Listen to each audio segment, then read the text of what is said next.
Today we'll listen to the story of a human. Not one about greatness, wealth, or worldly possessions, but one about transformation. About the power of transformation when good inspires you. Our man's story begins in a modest place, a small village in Neamț County, Romania. He came from humble beginnings, humbleness being in fact one of his most defining traits. Through hard work and love, he built a wonderful family in Bucharest, a loving wife and 4 beautiful, healthy children.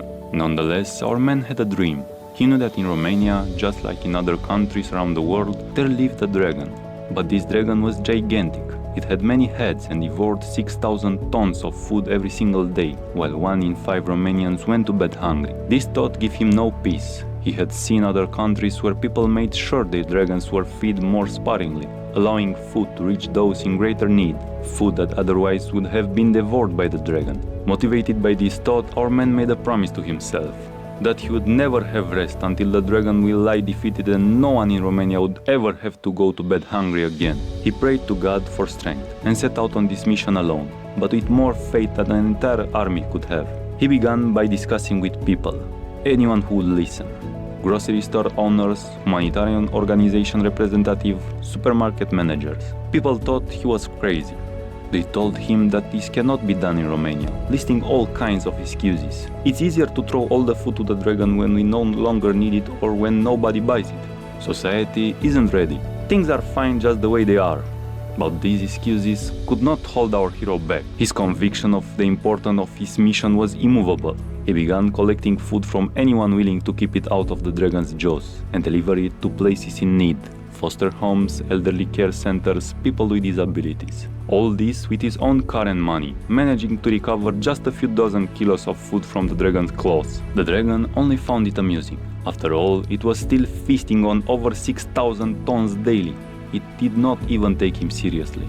After 2 years of fighting the dragon and the people's mindset voluntarily, our hero reached a crossroads. It was not only the society, but he also had mouths to feed at home and his work was becoming exhausting. Then he prayed again. He asked God to give him a sign that he was on the right path. And God listened to his prayer. That's how our hero caught the first glimpse of hope. Finding his first major partner, one of Romania's largest supermarket chains, accepted his proposal to fund the construction of a system to fight the dragon. Inspired by the dragon's name, food waste, this system would have been called the food bank. There was still a long road ahead, but now, more than ever, he believed he was on the right path and that a real change was possible. He worked tirelessly. He made plans upon plans, strategies upon strategies. He gained more and more friends and allies who believed in his mission and who fought alongside him to redirect food from the dragon to those less fortunate. With each passing year, the fight became more effective. The dragon grew angry because thousands of tons of food were now being recovered and redirected to people in need. After nearly 10 years of hard work, less and less food reached the dragon. There were now 9 regional food banks, each equipped with refrigerated vehicles and logistical warehouses to process the donated food. His cause had dozens of donors and sponsors from every sector the dragon used to feast from.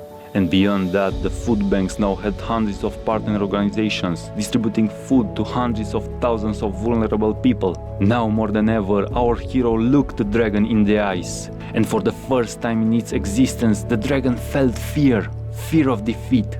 Our hero reminded it of the promise he had made, that he would defeat it, and this time the dragon would not dare to fight back.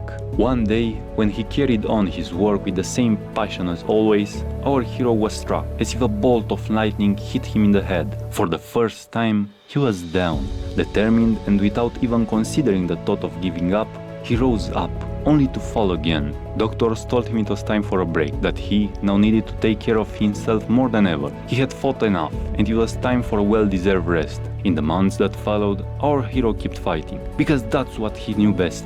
He fought both the dragon and the illness that consumed him from within. Although his condition did not improve, he could not imagine giving up.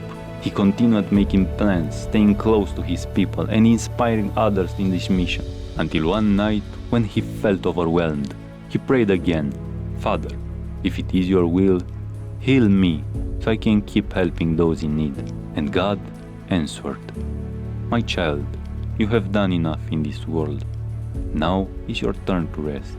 You have been light, now step into the light."